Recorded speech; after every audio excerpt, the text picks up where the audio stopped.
Welcome, everybody, to our deep dive today. We're going to be tackling a big one. It's the concept of the right.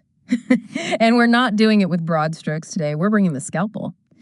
We are dissecting a YouTube video, really thought-provoking one. It's from What a This, called The Anthropology of the Right. And, you know, usually we see these videos and they try to define the right?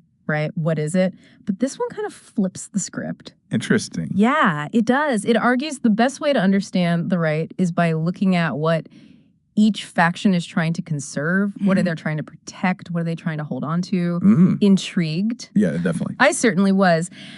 And one of the things I thought was so interesting about this video was this challenge of even talking about a unified right, because we do it all the time, right? We talk about the right. But then he contrasts that with how we often talk about the left, as if it's this kind of monolithic thing. And he's suggesting that often the left has a more unified vision for how they want society to change. The right is more of a coalition of groups that have their own motivations, their own historical context, and they kind of end up all fighting against the same machine, but for very, very different reasons. Yeah, and that came through in how the video resonated with people. I mean, over 1 million views. That's pretty impressive for a video that's essentially about political theory. All right. You know, it's not every day that happens. Exactly. So instead of giving us one definition of the right, he gives us four distinct flavors of conservatism, and we're going to break them down. But just to list them out here, he talks about Peruvian rightism, British rightism, German rightism, and perhaps a little unexpectedly, Muslim rightism. Yeah, that last one definitely piqued my interest when I first saw it. Yeah. So let's break these down a little bit. And I think a helpful way to think about it is to start with, what is each group trying to protect? What are they trying to conserve? So the Peruvian, right, and this is painted kind of broadly, but this is the idea that these are the people who are benefiting from the system the way it is. They want to maintain their position, maintain their power, even if that means resisting change. Right. It's like that old saying, if it ain't broke, don't fix it. Yeah. But you're taking that to a societal level. And the video argues that this desire to maintain the status quo, to hold on to existing power structures, this is something that has been around for a really long time. And in many different cultures, not just limited to Peru. Right. And it makes you think about, you know, how institutions themselves have this kind of vested interest in preserving themselves. Absolutely. Like whether it's a government Yeah. or a religious group or even just social norms. Like there's this inherent inertia there to try to maintain stability and power. Absolutely. All right, so let's shift gears a little bit. Talk about British rightism. And this one might be closer to what a lot of people, at least in the West, tend to picture when they hear the word conservative. Okay. So this is the emphasis on individual liberties, limited government intervention, free markets, property rights, essentially maximizing individual freedom and autonomy. And it's interesting because historically, these were very much aligned with what was considered liberal thought. Yeah. And the video even makes that connection back to the American founding fathers, which I thought was a clever way to frame it. Right. Yeah. And it shows how these terms, how these political labels can really shift and evolve over time. Right. What's considered right in one era might be left in another. Absolutely. And even within that evolution, he points out a challenge that faces this British rightism. And that is, how do you maintain these core values, this individual liberty, this limited government, in a world that is becoming increasingly complex and interconnected? He even uses the terms classical liberalism versus technocratic liberalism. I see. Suggesting that as governments become more involved in solving these complex problems, whether it's regulating technology or, you know, managing a globalized economy, that it inevitably leads to more bureaucracy and potentially erodes those individual liberties. So it's kind of a fascinating dilemma. How do you hold on to those core values of individual freedom in a world that seems to demand more and more collective action? It's a tension that I think we're going to see pop up again. For sure. All right, so now we're going to take maybe a little bit of a turn here as we delve into German rightism, which he presents as one of the more controversial categories. Yeah, and understandably so. Understandably so. This is a very sensitive topic, and it requires careful consideration. But he dives into how ideologies like Nazism and fascism, while abhorrent, were at least in part driven by a desire to conserve a particular national identity, a cultural heritage. Right. And it raises the question, can this desire to conserve go too far? It is a tough question to grapple with. But I think the video does a good job of acknowledging those potential dangers, especially when you start to intertwine that desire to conserve with nationalism and a fear of cultural change. It's very easy for those things to become blended together. And I think it's a good reminder that, you know, while it's a desire to preserve traditions and heritage and all of that can be a powerful force for good, it can also be manipulated and twisted to justify some pretty horrific things. Absolutely. And I thought he was careful in the video not to draw a direct line between all forms of conservatism and, you know, these extreme examples. But it was more about recognizing those potential dangers of unchecked nationalism and fear-mongering. Which, let's be honest, can kind of take root in any ideology. Absolutely. It's not like this is unique to any one group. But I think what was really insightful was how he drew a parallel to some of the anxieties that we're seeing today. You know, this fear of globalization, the pace of technological change, the shifting cultural landscape.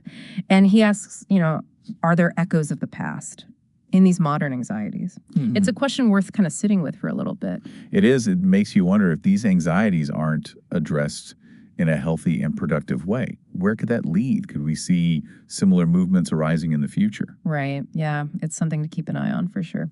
Okay. So shifting gears a little bit to the final category here, we have Muslim rightism, which again, when you see that on the list, it might seem like an outlier. Yeah. I'll be honest. When I first saw that, I was like, wait, where does that fit in? Exactly. But his argument is that you can view radical Islam through this lens of conservatism in the sense that it is a reaction against the forces of modernity, westernization, and what some see as the failures of both of those things. It's this yearning to return to a more traditional way of life, a stricter interpretation of religious texts.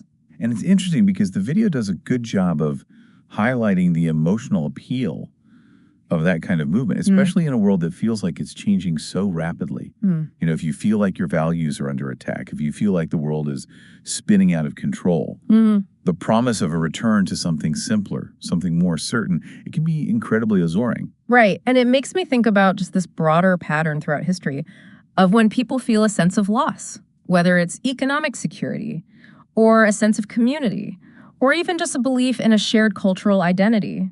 They often look for someone or something to blame, and it can make them more susceptible to these ideologies that offer easy answers and scapegoats. Yeah, those simple narratives can be very seductive, especially in times of uncertainty and fear. And so it's a good reminder, I think, to not just dismiss these movements as being, you know, irrational or evil, but to try to understand what are those deeper forces at play? What are those kind of emotional currents that are maybe leading to these movements gaining traction? Yeah, it's about trying to understand the why behind the what. Exactly. And this kind of connects back to, I think, his overarching question in the video, which really stuck with me, which is, what right do we want? And he kind of poses it as this challenge to viewers, but I think it's something that we can all ask ourselves. It's a powerful question, especially in a world where so much feels uncertain and in flux.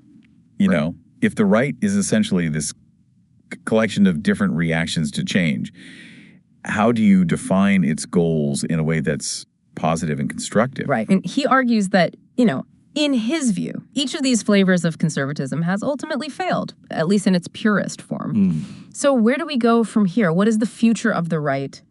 If it's always defining itself by what it's against, does it eventually run out of steam? Yeah, that makes you wonder, if you're constantly defining yourself in opposition to something, what happens when that something changes or evolves? Do you have to change with it? Or do you risk becoming irrelevant? Right. It's a fascinating question. It is. And this is where I think understanding the motivations and the anxieties that are driving these different groups becomes absolutely crucial. Because it's like he's giving us this new lens through which to view these different ideologies. Instead of just seeing them as these opposing forces.